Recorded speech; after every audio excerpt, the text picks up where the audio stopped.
The best. The best podcast in the world, the Cowboys Collective. I'm back, baby. He's back with a vengeance, Skywalker Steele. We miss you, bro. We miss you, man. How's everybody doing? This is episode 72. 72. Who's 72? It's crazy, by the way, that we've been. Tristan Hill. 72 shows is crazy, John. Sky. It's consistency, baby. You know, look, you already said this before, man. Appreciate y'all for bringing me on. I wasn't here for the whole 72, but I'm hopeful to be here for the next 72. You dig? I'll tell y'all this. This has become a part of my lifestyle, and I'm honored to talk with y'all boys. I mean, I put it like this. Talking to my friends, they're like, bro, you get to talk to John Machota. I'm like, yeah, it's a great gig.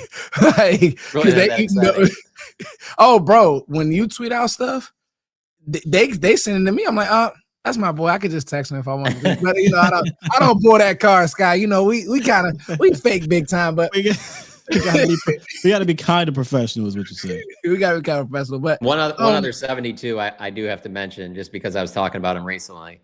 Tristan Hill, hold on, before you go, another D tackle we missed on. Yeah. But anyway, I'm sorry. He's 74 years old, but the times I've seen Ed Too Tall Jones, still seems like he's in pretty good shape. He does not seem like he's 74 at all. No hunch over. But it's just funny because like they have the pictures of Super Bowl teams like right outside the locker room, and I was just talking about it with a reporter the other day where I'm like, he looks old in the picture, like when they won when he was on one of the Super Bowl teams, and it's like, but then I saw him not that long ago, and I was like, he doesn't look that old at all. He looks like he's still getting after it. But yeah, he's got to be the most famous one. Travis Frederick, 100%. Travis right next. But Ed Too Tall, he was going to be a boxer, right? Wasn't that? Part yeah, there was something like that. Yeah, that does sound right. Yeah. Well, now I'm listen, chat. Any of our older fans, tell us more about Ed Too Tall, because I know about the stories. I literally know the history, but there's some of our folks that grew up on Ed Too Tall. I know my stepdad did. He would tell me all about the 70s Cowboys. Was he an end or a D tackle, Sky? I think he played across the line, if I'm not mistaken. I'm pretty sure he was back then. They probably they didn't really 6'8", I believe, something like that. They list him as a D end in the media guide, but what a great name too, by the way. If you go look up his draft story, I think it was an interesting draft story there. I forget what documentary it was, but they talk about our general manager at the time, Ed Too Tall, getting drafted, coming in. He was like a celebrity when it happened, but yeah, good stuff. Shouts out to Ed Too Tall. Yeah, man. He the Cowboys. One thing I say, they have a heck of a history. As far as like the lineages. Oh my gosh, dog! Why didn't we draft this dude? I'm sorry, y'all. Go ahead, bring it up. Game off, bro. Did you see that run? Yeah, I know. Scott, we talked about him. Let's talk Cowboys. Look at that damn run, though. We talked about him. Draft time is gonna be. I will say this, Scott. Me and Scott were talking pre-show. The best thing about this year is having those 2-1s. It's gonna be fun. We're gonna have it. I'm gonna have you guys covered. We'll do some great stuff over here. That's the talk, John, of a draft head. We need to figure out a word for people like that. Cause me, them picks, man. Go get me Crosby or somebody with them picks. You can. We did give you an F them picks though. Still. Yeah, I mean, with Quentin, we got you one. I mean, it's a blessing and a curse, though, when you think about it with football, because the blessing is that these picks can be so impactful right away. Yeah, and you know who a lot of these players are because you watch them play on Saturdays. The curse is the same exact thing. So when your team's struggling, you immediately start looking to that. Where nobody's doing that in baseball. You know what I'm saying? Like basketball. If you can get one of those top 5 guys, you do it the top 5. Yeah. Your team's probably awful anyway, so it's not like you're gonna have to wait 2 or 3 years for that guy to even kind of become whatever he's supposed to be. But in football, you can have a 2016 Cowboys draft and flip that thing real quick. Yeah, you're right. You know, I listen. One good draft, and as Sky would say, get the right free agents in here. You could turn this thing all the way around. John, we're gonna start with Brunts You on the just tell me ground. that they go defense, those first 2 picks, and they hit on both of them. Yeah, they would be turned around real quick. Well, you know what I listen, I've already put it in the air because me and Sky had one of our backdoor debates, and I said, well, you know what, Sky, just get ready. They're going to take a tackle. And what does Calvin Watkins do today? He says, oh, by the way, there's an open competition at right tackle. Well, coach. Yeah, but that doesn't mean Nathan Thomas can't win that competition, and then you go into next season with him being your right tackle. It doesn't mean you necessarily have to draft one. I just think can we talk right about now, that? The odds on favorite right now, those first 2 picks will be corner and defensive end. You're probably right, John. But John, like I know, or 2 defensive. We've been sitting on these shows for years, and I'm going to say this until they prove me wrong and draft 2 defensive players. Tackle is going to be in the cards, John. You know that. We cannot act brand new here. No, you know that. Yeah, for sure. But I'll just say there's too many issues on defense for them. I don't know if they've ever been this thin at a couple of spots. And so because of that, that's why I would be very surprised. D end is one that they will definitely consider in the first round, and they've always liked that there, and they'll need it. So that one is there. So yeah, you can rule out an offensive lineman with them ever, but I do think there's a good chance they go defense. I haven't looked at the free agent list for tackles, but I think this would be the year for the Cowboys to break the cycle and actually pay for an offensive lineman, specifically a right tackle, for the first time since I believe it was Mackenzie Bernardo, and when they gave him like a 4-year deal. They've only paid for backup offensive linemen, which I get it because they've been hitting on their first round picks and whatnot. But this would be the time. You need so much defensively. Go buy your right tackle, plug and play, and let's draft defense. And then just look at the last time that their defense was this bad. That's 2020. And so the following, that draft that comes up, they take Micah, but they were really targeting one of those corners. And then they don't get one of those corners there. And then so in their second round pick, they take Kelvin Joseph, so another defensive player. 3rd round, Osa. So I mean, that was like a defensive draft, right? Yeah, and that was following the 2020 year when their defense was terrible. That's what I'm just saying. I don't think you can count out that they won't use both first-round picks on defense. A good point, because remember the 2020 year was the year that Terrence got in, and we thought he wasn't the guy. Top 4 picks.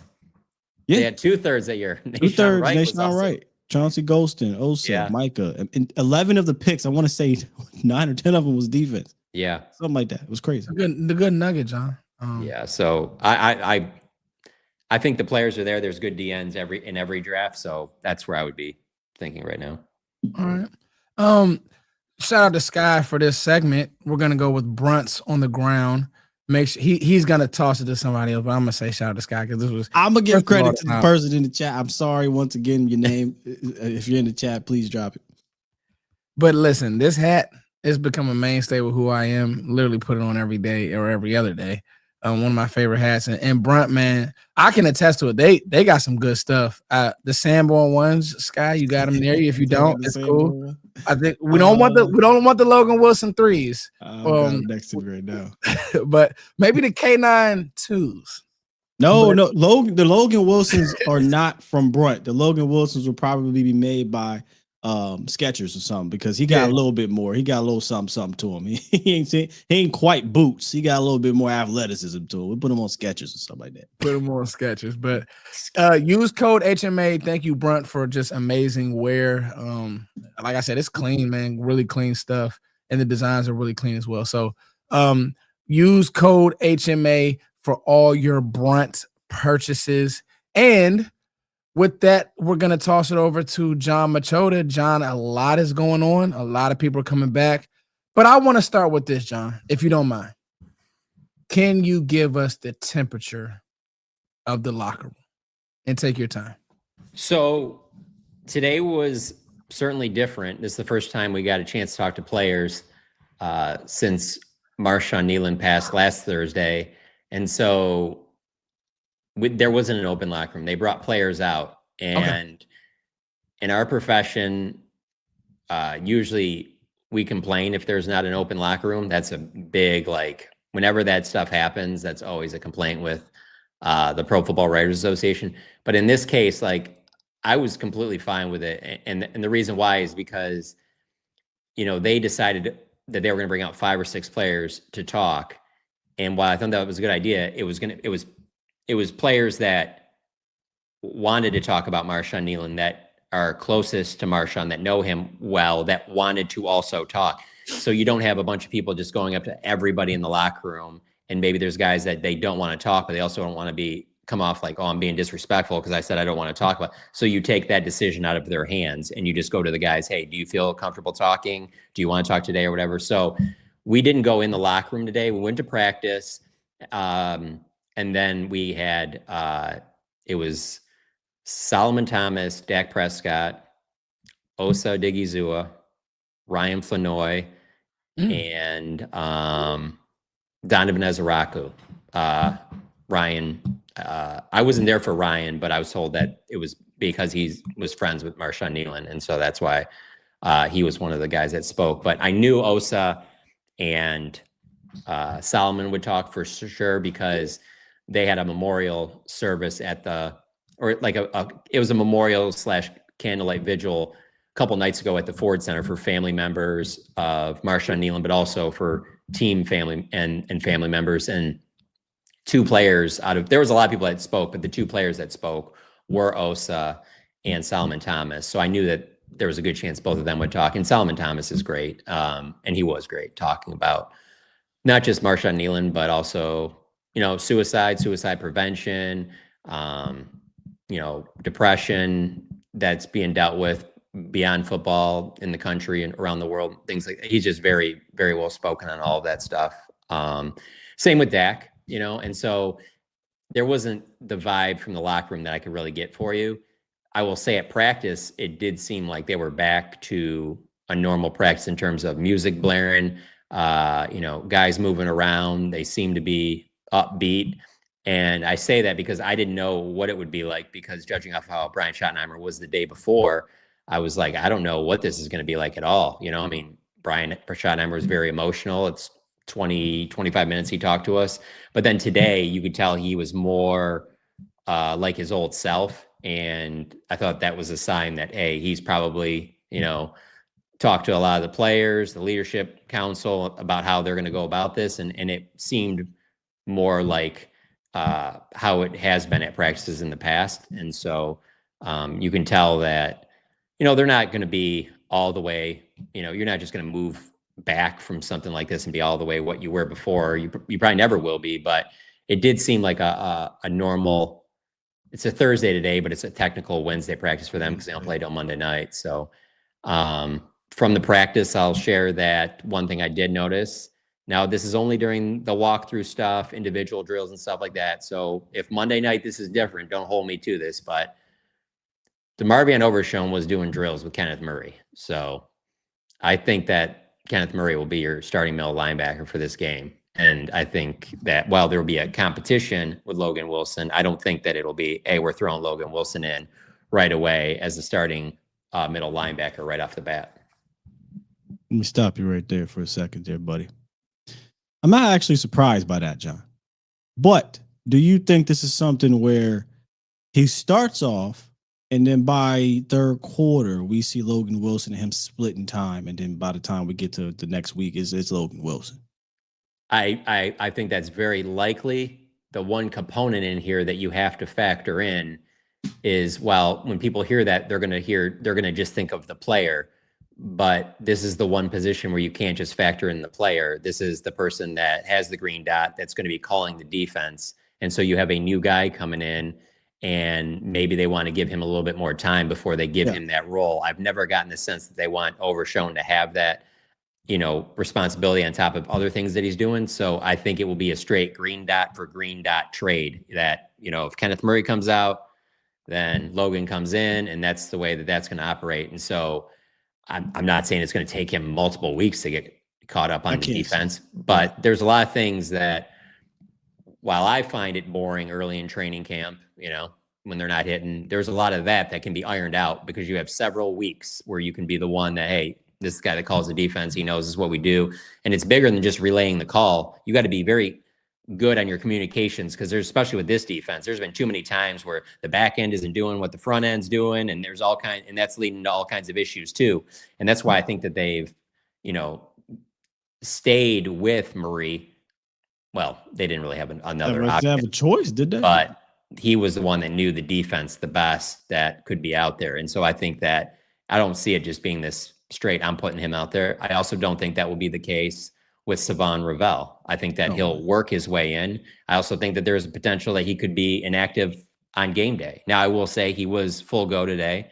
DeMar Van Overshown was full go today. But like for Overshown and Quinnen Williams, you put them right out there. They're ready to roll. You know, you don't need to ease any of them in. They're ready to go with this game. Malik Hooker, Donovan Wilson, both out there practicing. You put them right back out there. There doesn't need, but I would just say with the middle linebacker spot and Ravel being the rookie corner, I could see them being a little bit more cautious with how they implement them. Yeah, see, if Quinnen is ready, definitely Demo, who hasn't played. I figure Quinnen and Logan are ready.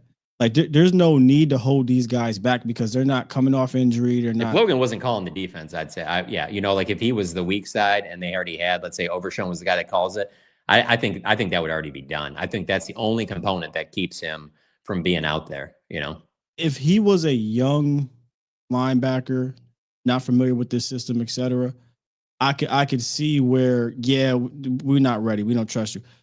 It's too much on tape. It's too much behind the scenes. You know, read about him. He's a smart, heady guy. He was a green guy, leader guy, gets people where they need to be. Week one, yeah, probably not going to be full 90, 100%, because Kenneth Murray has played 97, 100% of snaps, like in every game. Like he doesn't come off the field. I have a hard time believing they're watching tape of Kenneth Murray and watching tape of Logan and saying, yeah, we're going to hold him back and do or die straight right now, right? Like you're in do or die mode. So I hope, at least, this is the fan in me speaking, that 100% goes down at least for week one to 70, maybe 65. And Logan Wilson they're like, okay, we got to get you ready for the rest of the year because you're our guy. I don't think they'll ever say that publicly, but I hope that's the case is what I'm getting at. Well, first of all, your mic was in the way, so I couldn't see, but I like that hoodie. That's a nice little throwback you got there. But no, that was in my heyday of watching wrestling for sure. Yeah. The other thing though, I need to add in though. Wait, hold. We can't just skip past that. Who is that on the joint? Legion of Doom, LOD. You know, one of the greatest of all time. My favorite of all time. Yeah. So. What's his name's dad? James Laurinaitis' dad, right? Isn't Yep. Oh, really? Yeah. Hold on. Can I say my favorite? Can I say my favorite? Who's that? My favorite wrestler of all time? Who's that? X-Pac, man. And I'm not the biggest next. generation. I'm not the biggest wrestling guy. I know, Sky, you are an encyclopedia when it comes to wrestling, but I love X-Pac. That was my guy, man. D-Generation X. See, you came in X-Pac. He was 1-2-3 kid to me. Then he switched to X-Pac. So he was some. Oh, I didn't know. Okay, I didn't know that he had a name before. Mm-hmm. Yeah, X-Pac. Yeah, that D-Generation X mob was crazy, but yeah. The other thing I was going to say though about Quinnen Williams. I mean, Quinnen is going to have to play right away. I was waiting on you to finish. But listen, Don, my whole thing was, you can do that with Logan Wilson. Hey, 92, you don't come off the field. Well, not only that, as we go out to practice today, Solomon Thomas is on the cords. Okay. Oh, he didn't practice. Yeah, he didn't practice. He got a calf injury. So you got to factor that in. Dante Fowler was limited with a shoulder injury. But Donovan Wilson, Malik Hooker were limited, but that was good that they were both back out there. I think both of them will be back out on the field Monday night. So Perrion Winfrey was also all the way back. So man, that's a deep room, bro. I was about to say, that's the one. He's the one that I'm really like could do some like when it comes to like giving guys a spell and being a name like he's making some waves. Let me ask you guys this. Out of that D tackle room, which one do you think can play D end?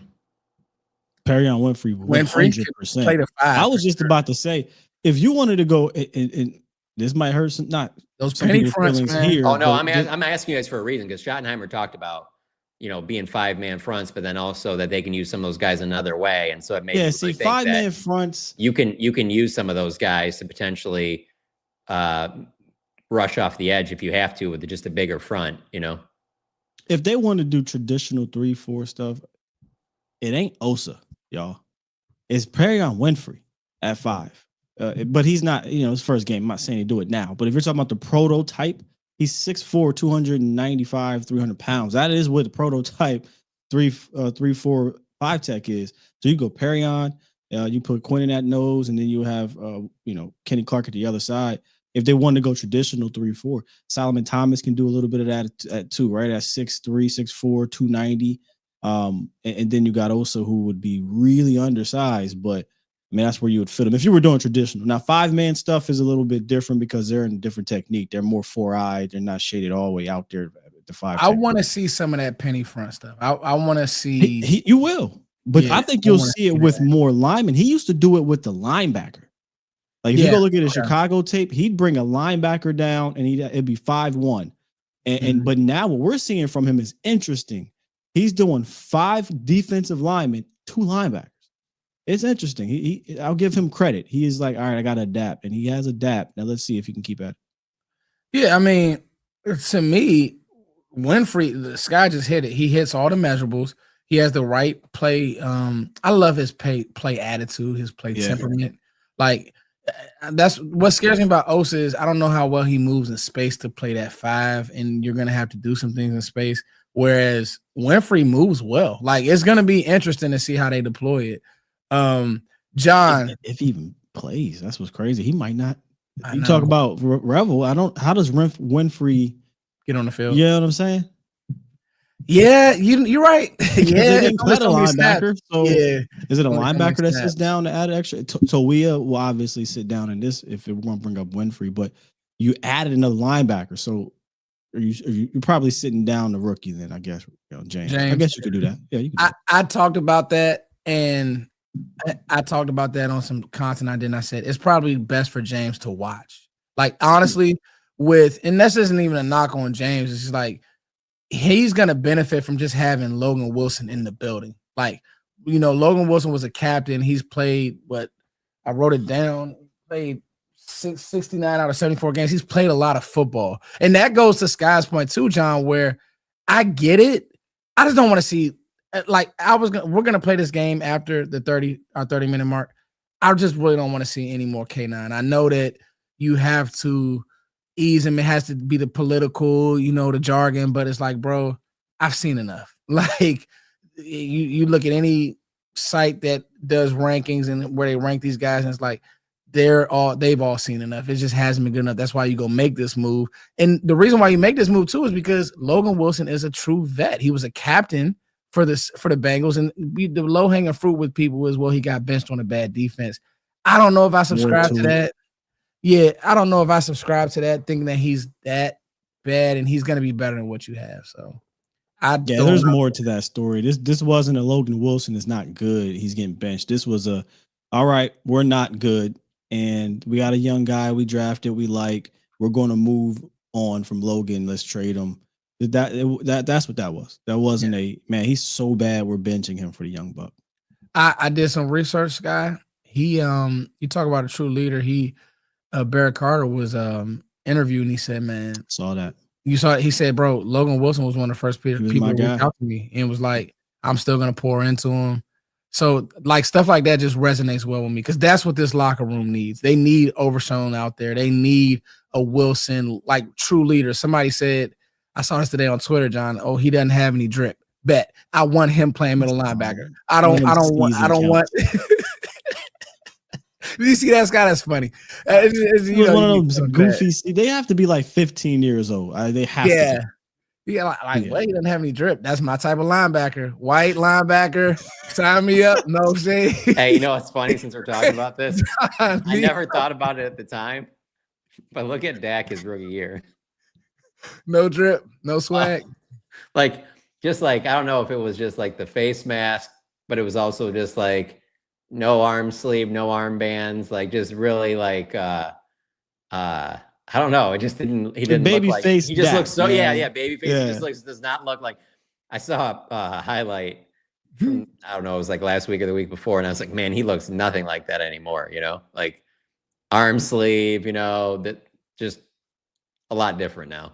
It's honestly a true testament to how well he stayed in shape because he looks in better shape now. Oh, there's no doubt about that. Yeah. And that wasn't like he wasn't in shape then. He just was running a back tank. then. He was a house. He said, you can't carry that as you get older. I mean, I think Tom Brady talked about it in TB12. You got to slim up. Like, you have to. And also, you don't need to be stiff arming LSU defenders anymore, on long touchdown runs. You're the franchise quarterback. So, yeah, no, for sure. Good stuff, John. So, I know you talked to Shotty, and you heard from him. Was there anything that came from the press conference that stood out to you, or? No, not really. I mean, he like I said, the day before, he talked for about 25 minutes, and it was almost all about Marshawn Nealon. And so I thought he did a great job with that. And then there were obviously, some of us asked some questions about it again today. But you could tell he was ready to talk about football, which I can tell you from my perspective, he was going to be the one that decided that. I'm not going to be starting asking football questions unless he starts, you know what I'm saying? Like, I don't. I think it's kind of disrespectful to start asking about that stuff unless they feel like they want to talk about it. And he clearly did today. So that was good from that perspective. It shows that, he's starting to, lead them to, looking past, what they've been going through. But I can say, because even with, today with the players, Solomon Thomas didn't take a football question, and Dak Prescott didn't take a football question. You think I'm going to jump in there and start asking about the Raiders? Yeah. Probably not. Yeah, you don't want to be that guy. Now. Yeah. Anybody out there thinks that I should have? I don't care what you think. I really don't. There's no basically talking to Brian Schottenheimer about. There's no blueprint for how to handle it. Everybody handle it the way that you want, but be respectful. That's the way I come off with it. And so I'm not going to start bringing up it kind of goes back to us doing that show last week. I was just I do not want to talk about Quinnen Williams. You know what I'm saying? And that. And I also say that because I know that there will be plenty of time to talk about that stuff, and we will be talking about Quinnen Williams a lot because he's going to be a really good football player, and he is a good football player, but I just didn't think that was the right time. But now you can tell, I feel a little bit more comfortable. It feels like that the players are open to doing that stuff too. So that was a good sign.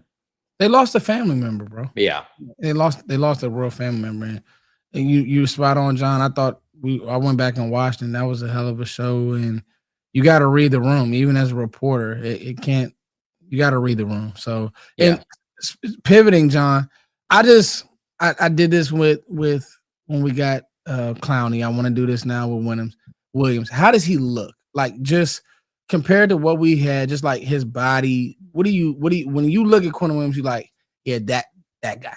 I see why. Or just I wouldn't say the size necessarily. I mean, it's not like he's one of those 350-pound defensive tackles, but for me, it's more of just how he plays. We didn't get to see a ton of it because it's just the first 30 minutes of practice or whatever. But it just when you watched him with the Jets, I mean, he looks like there's no reason why he wouldn't be in that shape. He's coming off of he's had 2 bye weeks. I mean, he's going to be hungry to get out there and play a bunch. And I would imagine there's a part of him. I mean, it certainly sounded like that when we talked to him last week that he was disappointed that the Jets moved on. I mean, there's a little bit of that with obviously the Luka Doncic thing. Yeah. Would Luka Doncic have come in good shape for the Mavericks again this season? Yeah, probably. But I doubt that he comes in as good a shape as he is right now. I mean, you got to be pretty pissed off that this team you thought you were going to be with for your entire career, they moved on from you. And I'm sure Micah Parsons feels that way. And I'm sure Quinnen Williams feels that way. So you brought up Micah. That's interesting because I thought I read somewhere where there was Jets blog saying that he was quietly requesting the trade, but then you see kind of his demeanor. And I didn't know if you guys got a chance to talk to him off the record, on the record, whatever, was this a shocker to him or was he relieved to be moving on from a franchise? He was definitely not relieved. He didn't say, I don't know if he didn't, I can't remember if he said it was a shocker or not, but he definitely voiced that he was disappointed that he wasn't able to see it through. That he believed in Aaron Glenn and he thought that, that they were going to eventually get the thing turned around and he wanted to be a part of that. So whether you want to think that or not, I mean, from my perspective, it's not that long ago that the Jets had you were oh, they might be actually pretty decent. I mean, you go right before that Aaron Rodgers injury, the way that they were kind of loading up, it looked like they were going to be a solid team. I'm not saying that they would have won the Super Bowl, but they looked like they were going to be solid. And then within a year, you're just oh, that's going back to being one of the worst teams in the NFL. So within a quarter. Yeah.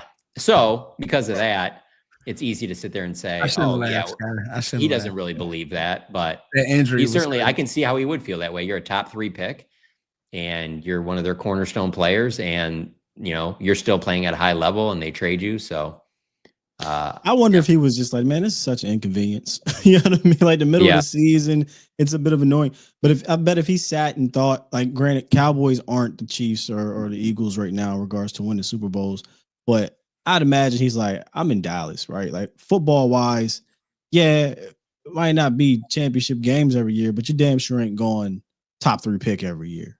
I would hope he would feel like he's in a better football situation, but maybe personally he didn't want to make that move. Even if he's not in a better football situation in terms of winning games, I can't think of many players that are disappointed to go to the Cowboys, right? Especially when you're a guy that you're stepping right into an automatic spot where you're going to be an impact player. Like I say that because it would be easy for me to see how maybe Jonathan Mingo wasn't thrilled or something, because it's like, man, I don't know how I fit with that receiver group, whatever. But like Quinnen Williams is getting in there and he's the man. He's going to be the face of this defense. Like there's no like, well, how do I fit? I don't really play well next to that player.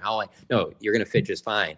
And when that's the case, so you can be the man for the Dallas Cowboys, it's a short list of players that wouldn't want to do that, I mean, and when I say a short list, it'd be guys that like a Chris Jones. Yeah. He's already won rings there. His legacy's there. Why does he want to leave the Kansas City Chiefs right now? You know what I'm saying? Like there's some guys I could see that being the case, but for the New York Jets, nah, I find that hard to believe. Sky, you said it. John, you said it before.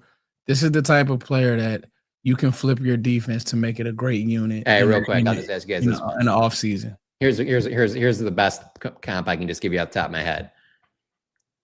The team's better this year, but I think I'd rather be Quinnen Williams than Sauce Gardner. Yeah, and I'm gonna tell you, I'm bigger. I'm also bigger than there's just so many facts. Like, okay, I'm gonna pretend I'm both players right now. Cowboys, yeah, I see what you're saying. You're gonna go through the AFC. I say this about the Broncos all the time, but so I watch the Broncos prove me wrong. But I keep saying this, like you're gonna go through all those teams in the AFC. I bet you don't. Like in the playoffs, you know what I'm saying? Like Colts, great story. You're going through all those AFC. I bet you don't. And I don't like cold weather. I've made that very clear to you. So living in Indianapolis to Dallas is not even comparable. Yeah. And then being the face of the Dallas Cowboys defense or the Indianapolis Colts, not comparable. You know what I'm saying? Like there's just a lot of things about it where I'm like, yeah. They have the best record in the NFL and literally nobody cares. And that's the best way to like true diehard football fans are like, man, you watch Jonathan Taylor? There's probably like 10 people on this stream. He's amazing. Yeah, there's probably like 10 people on this stream who like, who's Jonathan Taylor? What is he? And I'm giving y'all I'm giving y'all more credit, but the point is the star is bigger in Dallas. Let's be honest. Let's say he comes in and he goes crazy. That will be more recognition at defensive tackle that he's ever gotten with the Jets. Right, wrong, or indifferent. Yeah. And New York's a huge market. It's a bigger market than Indianapolis, but yeah, I'm with you 100%, John. It's the Cowboys brand and lore. And the fact that what you guys said, Cowboys fans are just going to blow it up because we haven't seen a defensive tackle play as well. Let's be honest. Non-football reasons, it's not even close. Well, and then here's football reasons, though, it's closer than that. Here's the other part of it, kind of like a Micah Parsons comp in this way that maybe you guys didn't feel this way. Maybe people watching didn't feel this way. But for me, like, again, I talk about how bad 2020 defense is. For my rest of my life covering this team, Micah will be always the reason to me. And I'm not saying this because Washington's doing what I thought Washington would do, but like it wasn't Dan Quinn that turned that defense around. It was Micah Parsons. When the day they added Micah Parsons, and Micah came in at a great time because the only place you could go was up. And where Quinnen Williams is coming in right now, the only place you can go is up. And if it goes up, because it will, he's going to be one of the faces of that and one of the biggest reasons why. So yeah, no, he will be, as long as he stays healthy and he's out there, he will be a king in Dallas. Yep. Micah's rookie year, second to really nothing. I mean, the dude was special. Let's get to the read. Make sure you guys are playing Sleeper, using Sleeper. They got some live stuff going on right now that's really cool. Sleeper just has the plays for you all, man. This Thursday night game looks like it's going to be fun. The Jets made it interesting early. Hopefully they don't lay down, but sleeper, use code HMA. Sleeper is the #1 fantasy sports app. It pays to know sports. Pick more or less on top players. Your first pick is on us, so start winning now. Play in Texas, Georgia, Minnesota, and 27 more states. Pick anytime across all sports, pregame or live. Over 10 million players are already on Sleeper. Make your picks count. Score up to 1,000 times your cash. Join today. Get up to $100 credit using the code HMA. Call your shot on Sleeper. Download now. All right, guys. I was ready for this show. All right, I'm getting better at this hosting. Yes, sometimes I slip. No, you do a great job. But sometimes I rise, and we will rise today. Sky, we're gonna play a game. Always rises to the top. Every time, bro. Hey, every time. We're gonna play a game called Learning from These Mistakes, and I want to talk offensive, defensive, and I guess I'll start with you, John. Let's talk Brian Schottenheimer. What's one mistake that he needs to learn from the first half of the season? And take your time here, because on our Thursday shows we get kind of in depth, right? So take your time. Let this conversation take us where it may. And you notice I say the defense for Sky. What's one thing that I want to mess with Sky? We didn't have topics. So when you sent that, I didn't know where this was going. So this is gonna be interesting. What's one mistake that Brian Schottenheimer needs to learn from? It could be a play. It could be a sequence, John.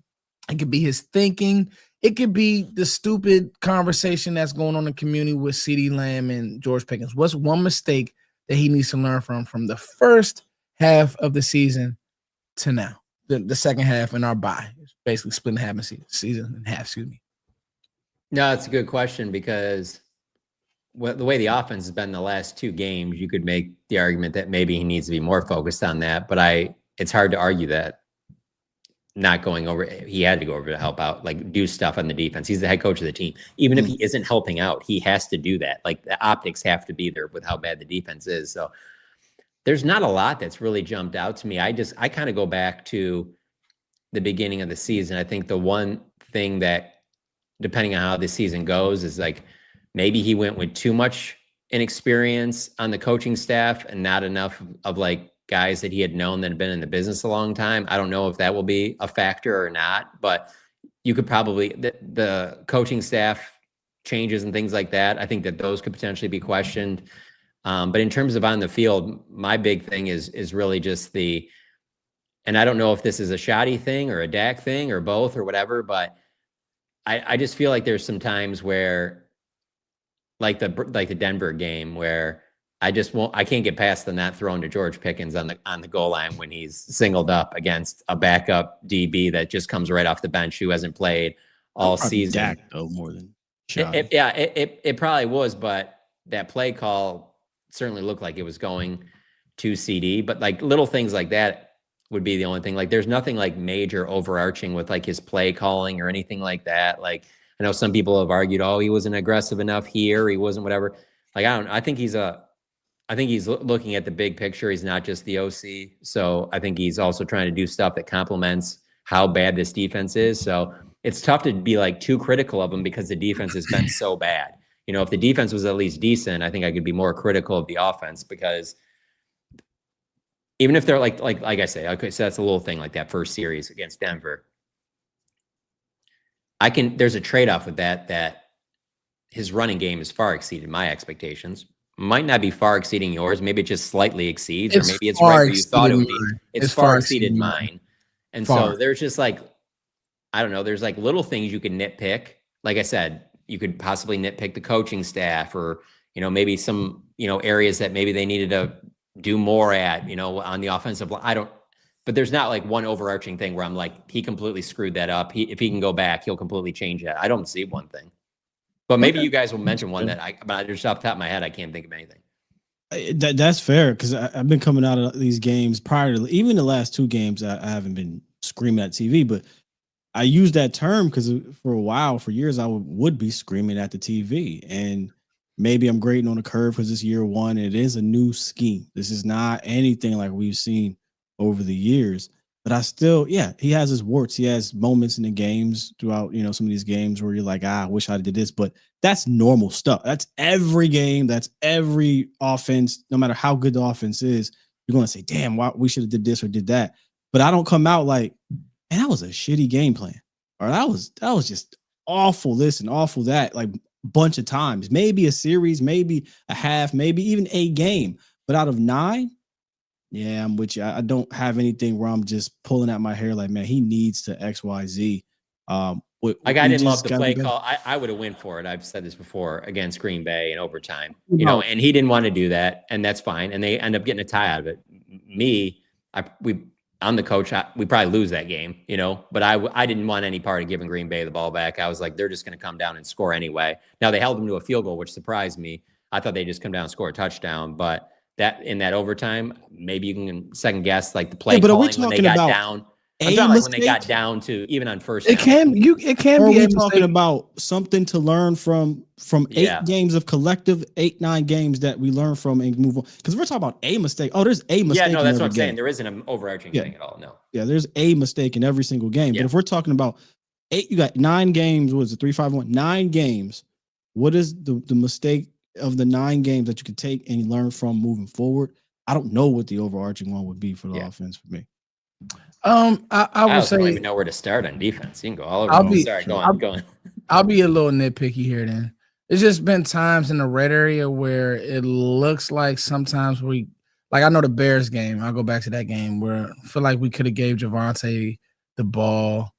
I feel like it was another time this year, and that's nitpicky. I get it, but no, I mean, if we have to find something, I think that would be more so the last 2 weeks. Again, you're going to have red zone scoring. But the last 2 weeks, the red zone has not been great. If we're talking about that's where I'm looking for. So let me ask you this, guy. I know that's what he was saying, Smalls, but Foots is talking about. We're talking about a moment, and that's where we're trying to. I could have explained it. Figure out: are we saying a moment, or are we saying overall arching thing for moving forward? That's why I reiterated that for Foots. So let's look at a few moments, right, Sky? So because honestly, overarching, the offense has been far exceeded. Honestly, even with our record, the offense, the creativity, the usage with the line play, it's probably been better than anything McCarthy's done. And I was a McCarthy guy, so it's been really good. Like, we're not going to do that. I do think red zone scoring and plan scares me at times. Right? Where it's like you get down there, okay, what are we doing? What set are we gonna use? Like, even when we jump in and out of these personnel groupings at times, I'm like, you can stay in this personnel grouping and just run play action off of it and get one of your bigger tight ends to the back of the pylon, something like that, versus like, me personally, this is the coach in me. I'm not a big fan of going 3-by-1 in a condensed area where you don't have room to work, because you just don't have room to work. And when they did that against Denver, I'm like, if you're going to do that and the safety shading over, like you said, John, then just throw a fade or throw something quick to Pickens, but you're not going to have time versus that rush. So it's like, all right, Shotty, I know you got a lot on your plate. Are you thinking about these things, right? Running the ball. Like, can we line up and mash people sometimes?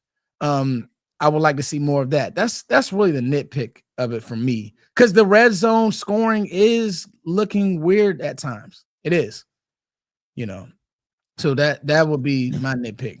Especially they start off hot. I mean, they go right down last the 2 field. games. That's the thing right there.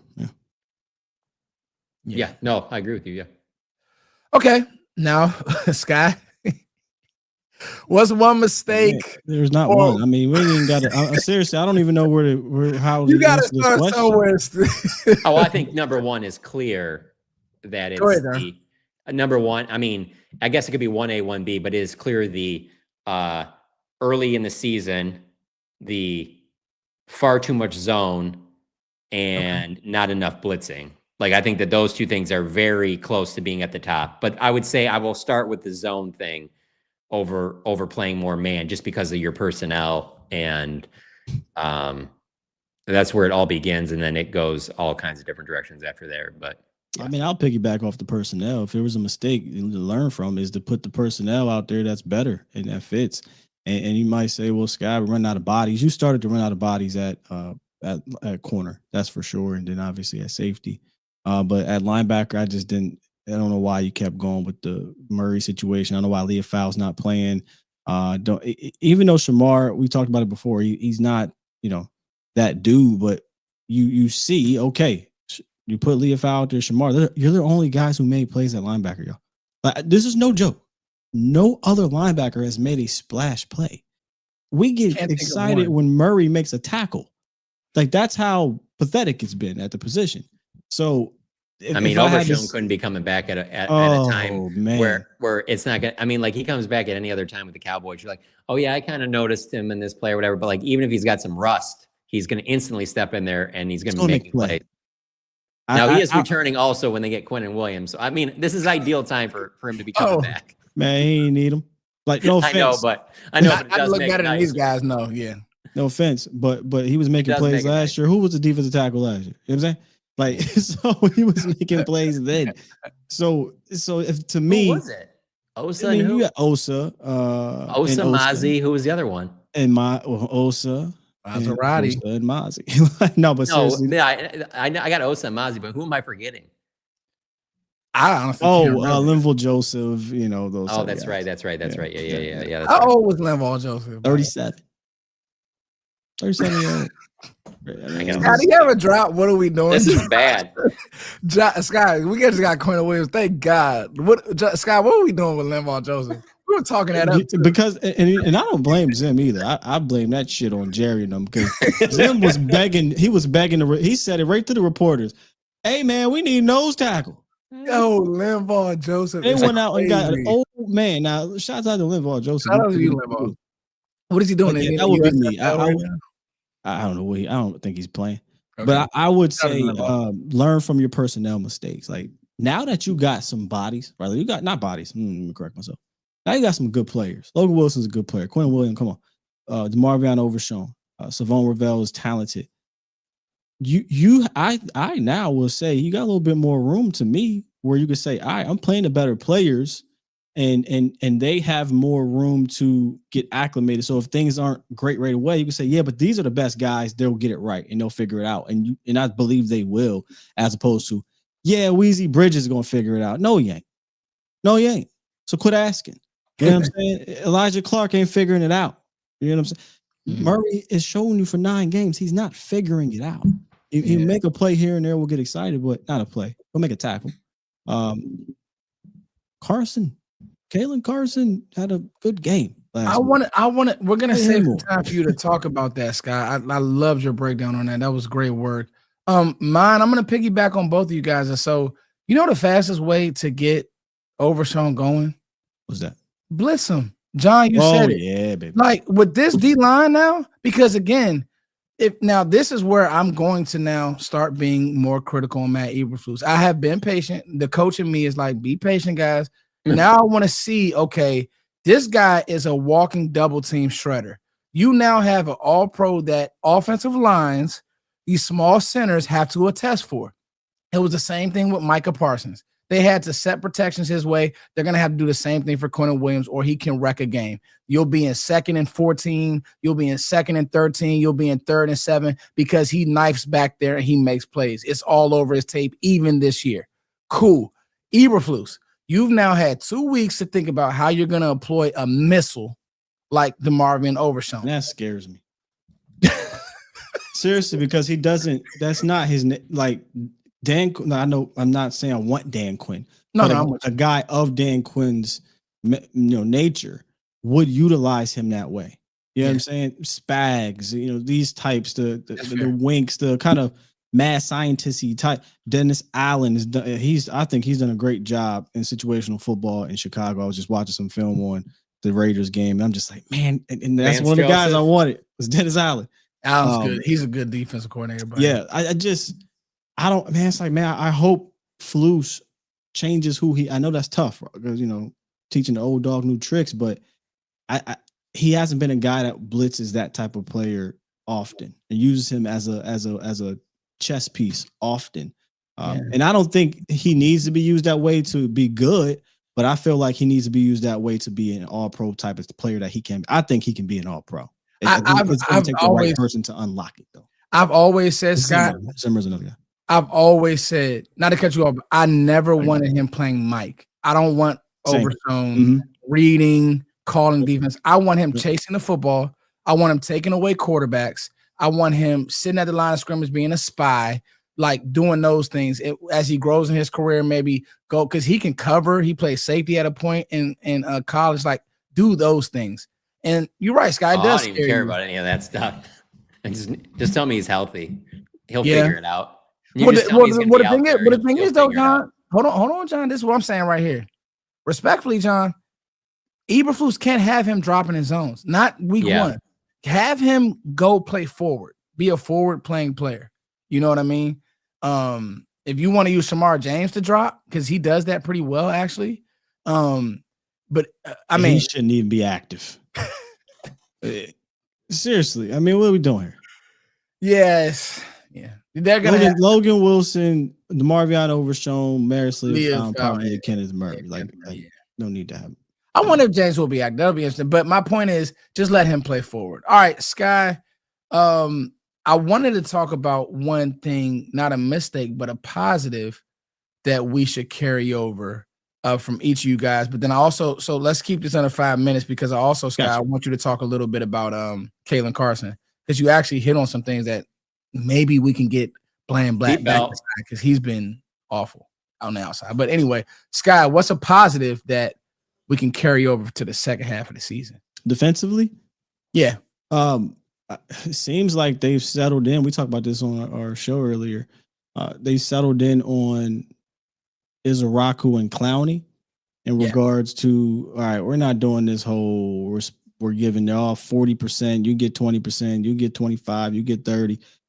It wouldn't shock me if we start to see Izaraku creeping into the 65, 70, 75, which is pretty high for a team that likes to rotate. And then Clowney, he's a little older, so I don't know if he'll go 75, but Clowney will be your second highest snap guy on the edge, and they complement each other well. So I think that's a positive what we saw this past week. You could argue, I mean, Quentin Williams is a positive, right? So you get Quentin Williams and Clark is – I know I said that Clark and Osa, I thought Clark and Osa was going to be a dynamic duo. That has not been the case. Flat out wrong on that one. But Clark and Quentin, let's try this thing again. Clark and Quentin is going to be a goddamn dynamic duo, man. And if they're not, this is what 100% Eberflus would have to get fired immediately after the second or third game if you're not dominating. Come on. Those who do should do it. So I think getting your defensive line rotation narrowed down to a solid, 7 guys or what have you is a positive coming off of last week or 2 weeks ago, whatever it was. John, what's one thing that we need to carry from the offense? Oh, on the offense or defense? I'm sorry. Well, I let Sky hit the defense. Oh, yeah. No, the only thing I was going to add on the defense is just the health that they're getting. Like, they should have both the safeties back.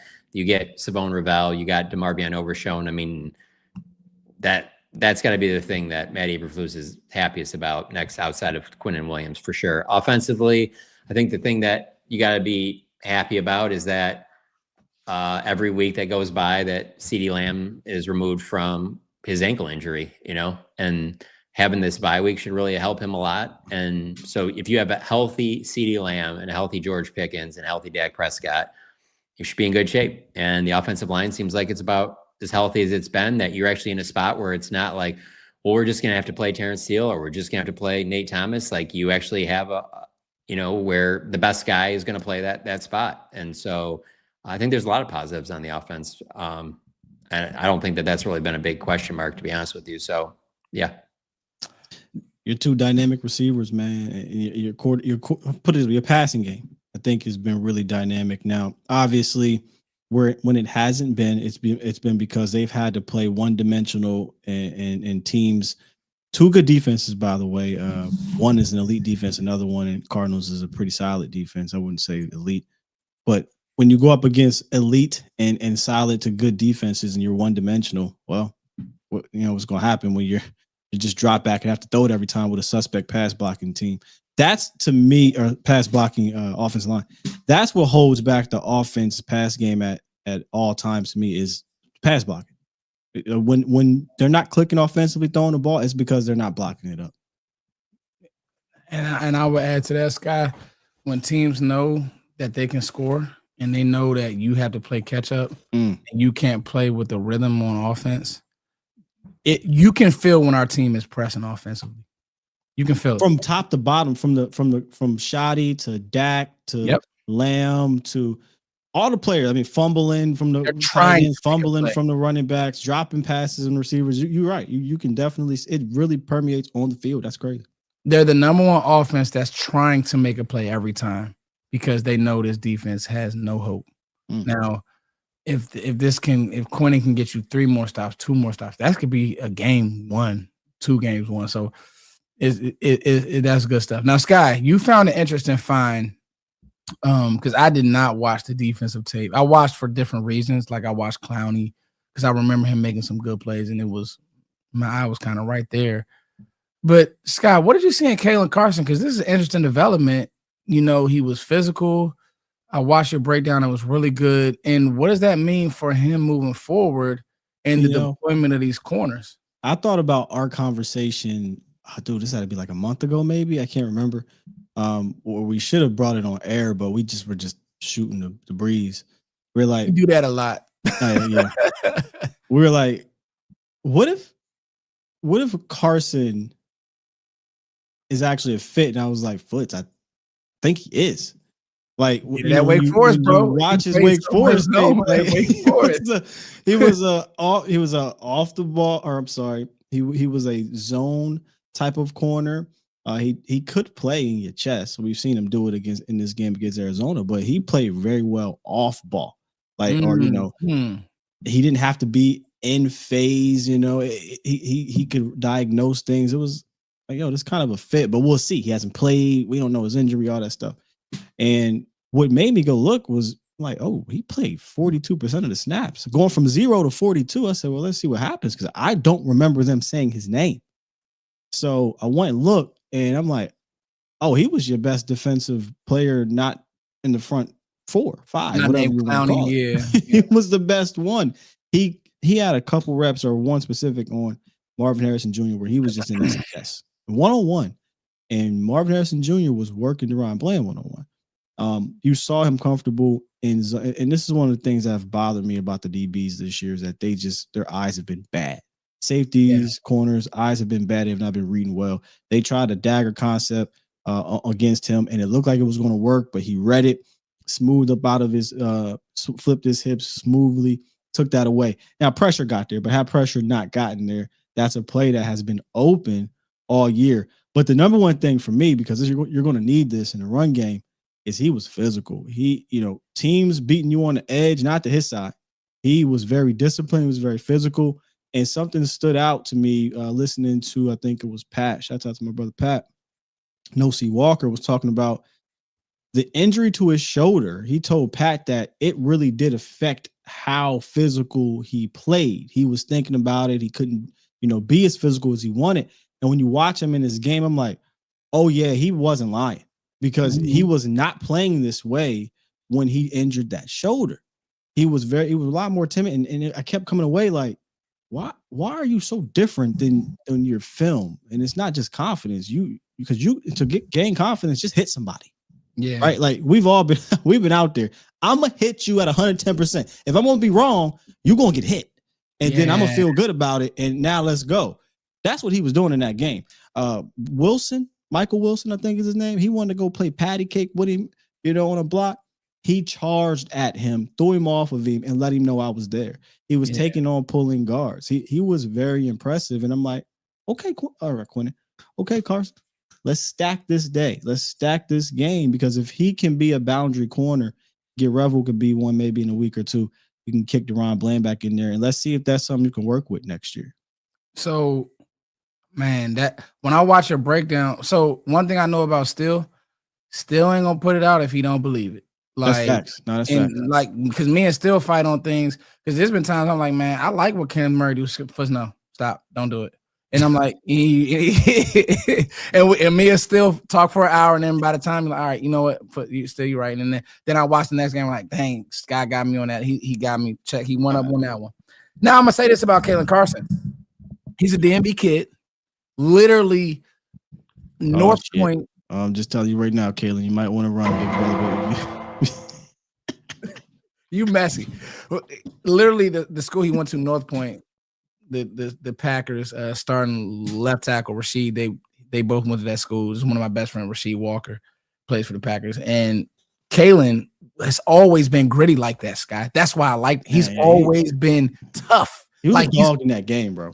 He's tough. He's a tough kid. The problem that I saw last year, Sky, and tell me if I'm wrong, bro, the game just looked fast for him. So if you're telling me, because I didn't watch the tape, I just watched your breakdown. If you're telling me that, okay, now he's kind of settling in. Yeah, it didn't look fast. Because in that cover 3, if you can bail on that on that dagger concept, and you starting to, now your eyes look better. Okay, because the good thing about zone, and I tell people this all the time, and I don't want to be I told you so guy, brother. Everybody can't play man, and I think we saw that. Like, yeah, put Elam in man. Nah, dog. Like, I think they're putting him in zone because Eberflus sees his deficiencies. Now, I want Elam off the field. If this gets Elam off the field even faster, this is like, and there's no knock on Elam. He just hasn't been good. I mean, we got to call a spade a spade. 6, 7. We got to call a spade a spade. So, but John, but that was a great still sign. Living.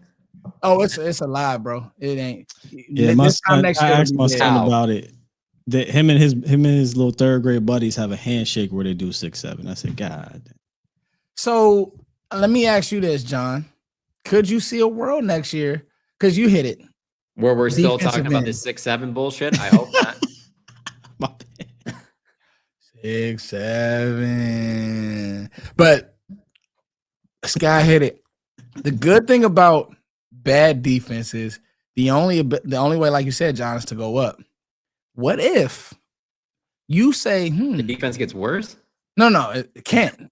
Literally can't. But what if Carson is that sneaky player that, man, comes in? Sky put it out there, and it's good film, man. I saw the breakdown.